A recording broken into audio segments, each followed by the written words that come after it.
Bismillahirrahmanirrahim. Assalamualaikum warahmatullahi wabarakatuh. Jumpa lagi dengan saya Radik Robotik. Kali ini adalah pertemuan yang kedua. Kita akan langsung saja membahas tentang komponen-komponen dasar elektronika untuk membuat sebuah proyek untuk tingkat dasar. Jadi di sini sebelum kita membuat sebuah proyek, sebaiknya kita mengenal dulu komponen-komponen apa yang sering kita pakai untuk membuat sebuah proyek.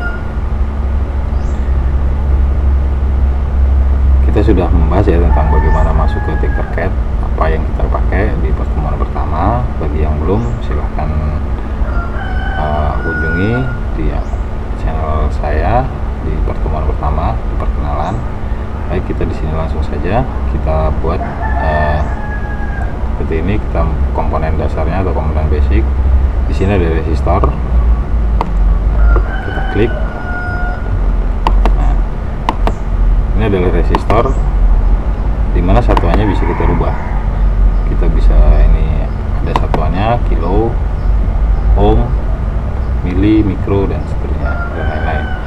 Ini adalah ohm. Satuan untuk resistor adalah ohm atau omega atau resistansi atau tahanan.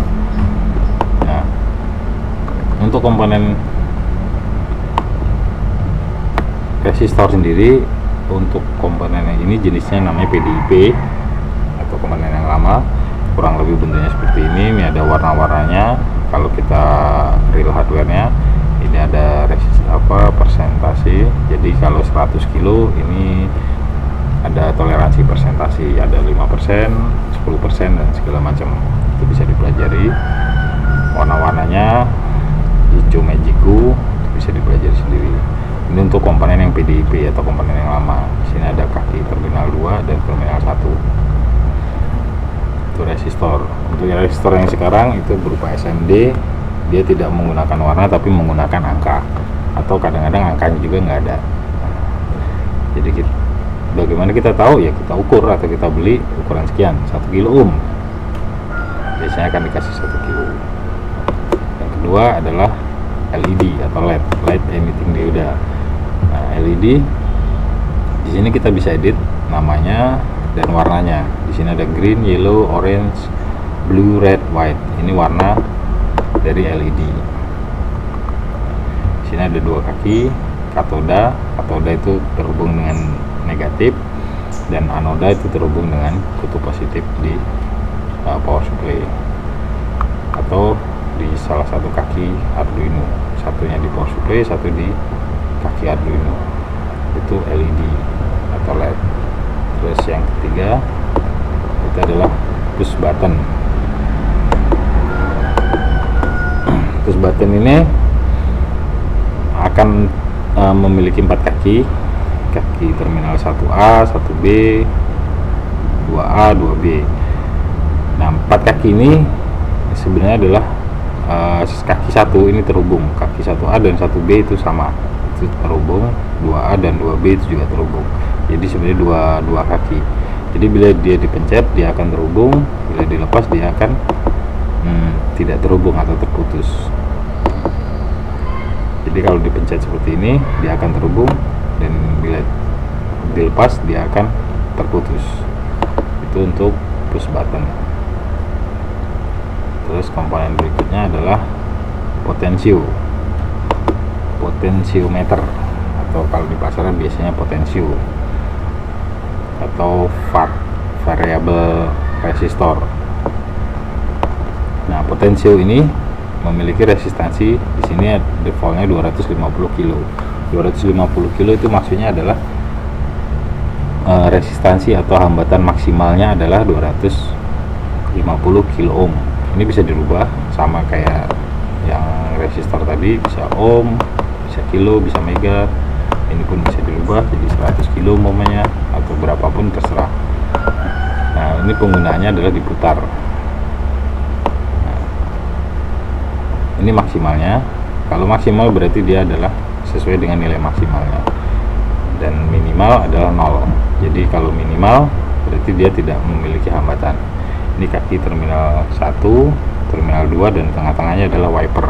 Wiper itu adalah untuk menggeser, merubah nilainya, merubah nilai hambatan tadi. Nah di sini diantaranya ini mungkin setengahnya ya, kalau 200 berarti 100 tuh di sini 100 ohm.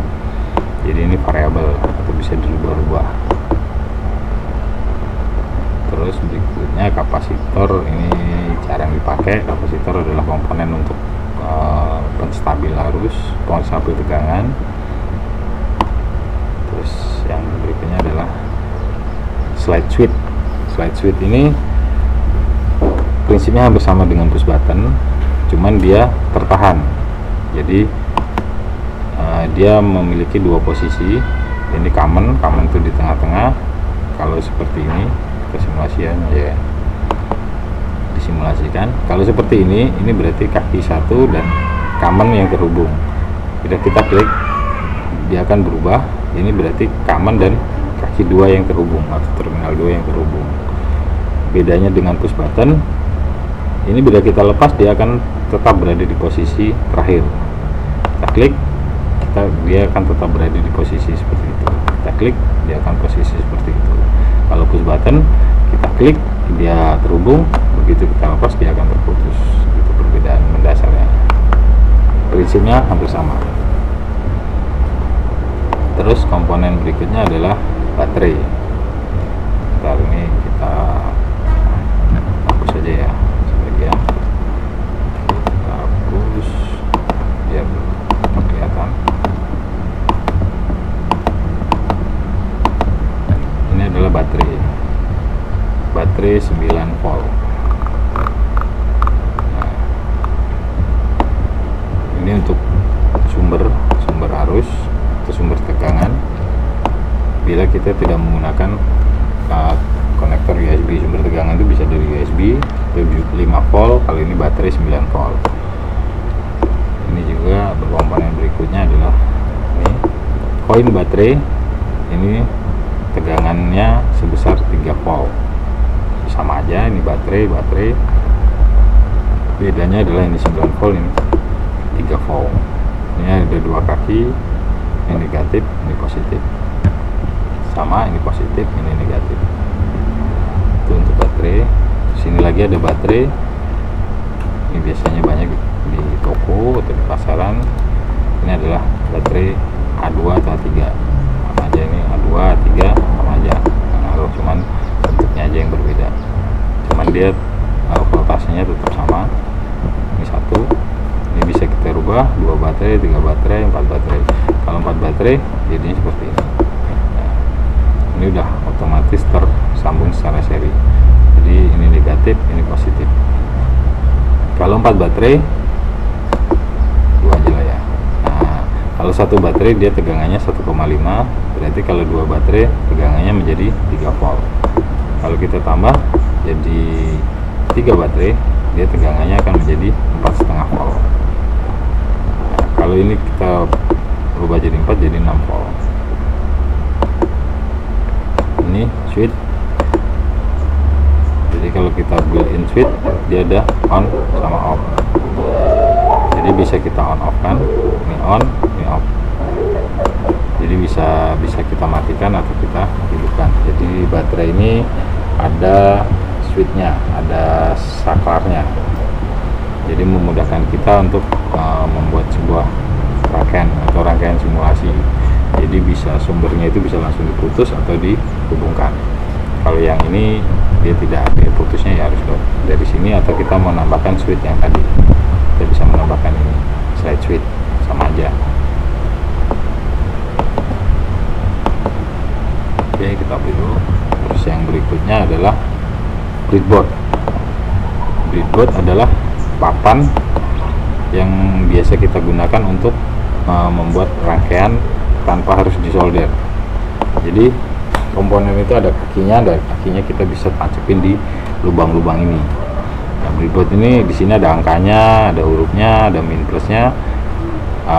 Breadboard macam-macam. Salah satu bentuknya yang ini adalah middle atau sedang.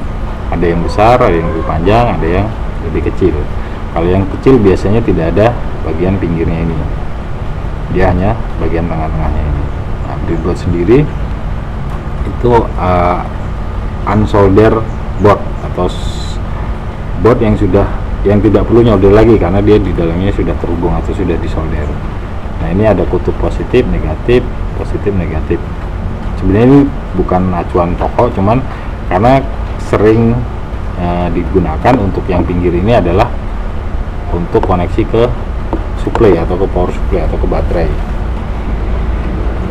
Untuk yang pinggir bagian pinggir dua ini itu hubungannya adalah ke samping, ke kanan ke kiri. Ada highlightnya sehingga sama dari kanan ke kiri. Sedangkan untuk ini dari atas ke bawah, ini juga sama dari atas ke bawah, dan ini adalah pembatas. Nah, pembatas ini artinya dia hubungannya tidak terhubung atau terputus. Jadi antara satu ini dengan satu ini dia tidak terhubung. Dia terhubung hanya sampai dengan pembatas, sampai dengan sini. F sampai dengan J, sini juga terputus. Ini A sampai dengan E. Jadi dia terputus di sini. Itu project board atau breadboard. Namanya macam-macam. Biasanya project board kalau nggak breadboard. Nah, untuk yang bagian berikutnya adalah ini komponen utama. Ini adalah Arduino. Di aplikasi Tinkercad yang ada hanya Arduino Uno. Untuk Arduino overall tidak jauh beda, sama Arduino Uno, Arduino Nano, Arduino Mega, Arduino Leonardo, Tinkerpad, Lilipad dan segala macam itu memiliki karakteristik yang serupa, mirip-mirip lah, bentuknya aja yang berbeda. Tapi untuk pemrogramannya relatif sama. Nah, untuk Arduino itu kita menggunakan bahasa pemrograman. Nah, di sini makanya dia akan muncul. Untuk komponen yang lain tidak akan muncul. Dia kosong. Untuk komponen lain, untuk code dia akan kosong, no programmable component circuit, karena tidak ada yang bisa diprogram.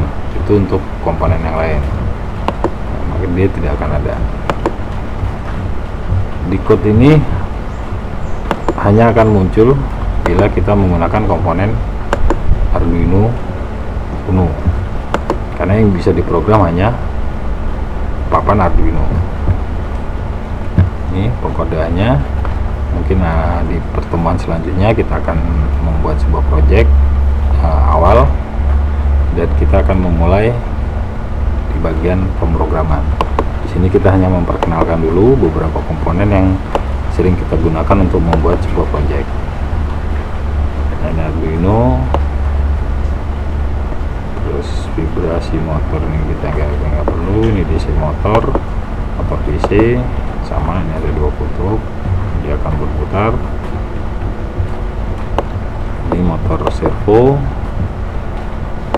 Nah, motor DC ada dua kaki, kalau motor servo ada tiga kaki.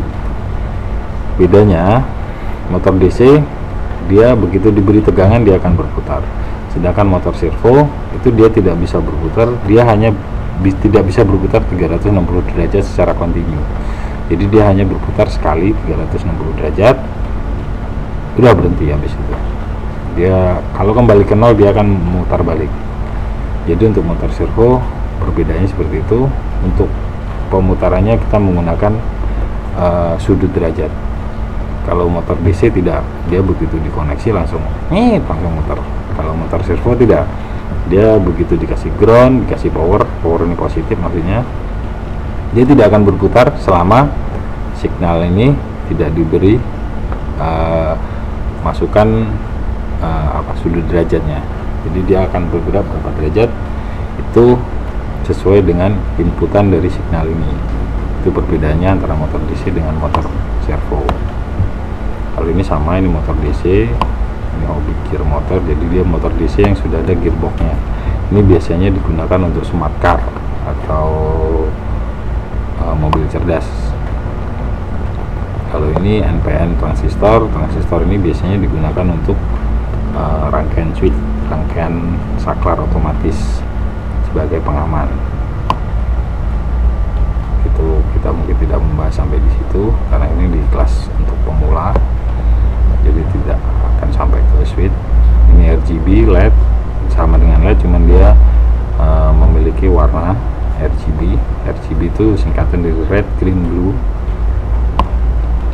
Ini dioda penyarah arus, ini lebih ke elektronika, mungkin bisa dipelajari sendiri. Terus ini adalah foto resistor. Ini komponen ini foto resistor. Ini ada terminal 1, terminal 2. Ini merupakan sensor yang biasanya kalau di pasaran kita kenal sebagai sensor cahaya. Jadi fotoresistor ini akan mengalami perubahan resistansi bila dia terkena cahaya. Dia redup, resistansinya tinggi; dia terang, dia resistansinya akan semakin kecil. Itu hampir sama dengan variabel resistor tadi yang di awal, cuman bedanya kalau variabel itu harus diputar, kalau ini dia perubahan resistansinya karena faktor cahaya. Terus kemudian ini ultrasonik, ini juga sering kita pakai. Ini sensor ultrasonik atau dia gelombang ultrasonik. Di sini ada receiver, ada transmitter, ini ada ground, 5 volt, dan signal. Nah, signal ini untuk mengetahui, untuk bisa mengambil datanya. Jadi datanya dia membutuhkan waktu yang dibutuhkan untuk di saat gelombang ultrasonik ini dipancarkan. Ini mungkin ya dipancarkan, ini transmitternya, ini receivernya. Jadi saat gelombang ultrasonik dipancarkan, receiver ini akan menerima setelah gelombang dari transmitter ini mengenai suatu benda padat, jadi dia akan kembali. Nah, waktu dari dia memancarkan hingga dia kembali diterima itu berapa, dia akan diukur, ada rumusnya sendiri, sehingga bisa didapatkan jarak benda padat yang berada di depan sensor ultrasonik. Nah, di sini di simulasi ini kakinya ada 3. Kalau di real itu biasanya kakinya ada 4. Ini ada 3, cuman ada 3 ya. Itu berbedanya, cuman sebenarnya sama, cara kerjanya sama persis. Terus berikutnya adalah sensor PIR. Sensor PIR ini pasif infrared. Ini biasanya disebut sebagai sensor gerak. Ini sensor PIR, jadi dia akan mendeteksi keberadaan pergerakan benda padat, baik orang ataupun benda yang lainnya, tapi kebanyakan adalah orang. Dia akan mengambil radiasi inframerah yang dipancarkan oleh benda tersebut. Jadi orang itu ada radiasinya, itu bisa dipelajari, inframerah yang akan ditangkap oleh sensor yang ada di sini. Ini juga ada 3, ada signal, power, dan ground. Power ini adalah VCC atau 5 volt. Ini signal, jadi kalau dia menangkap pergerakan, signal ini akan mengeluarkan tegangan 5 volt atau logika 1. Kalau tidak menerima gerakan, dia akan 0 atau logika 0 atau low. Terus berikutnya adalah ini piezo atau buzzer. Itu biasanya kalau di komputer bunyinya tit. Nah, itu buzzer atau piezo atau speaker kecil. Nah, ini juga ada min, positif, dan negatif, min plus. Terus ini ada temperatur. Ini sensor temperatur. Terus ini multi tester itu untuk mengukur, ini ada voltage, current, dan resistansi. Jadi ini untuk alat ukurnya. Itu aja mungkin untuk pertemuan kita yang kedua ini. Untuk memulai proyek awal, mungkin kita akan bertemu lagi insya Allah di pertemuan berikutnya atau pertemuan ketiga. Kita akan memulai dengan rangkaian flip flop menggunakan Arduino. Jadi kita memulai pemrograman menggunakan ini kode ini, kita akan membuat sebuah program sederhana, yaitu lampu flip flop atau kedip-kedip. Itu aja. Sampai jumpa di pertemuan berikutnya. Saya akhiri. Wassalamualaikum warahmatullahi wabarakatuh.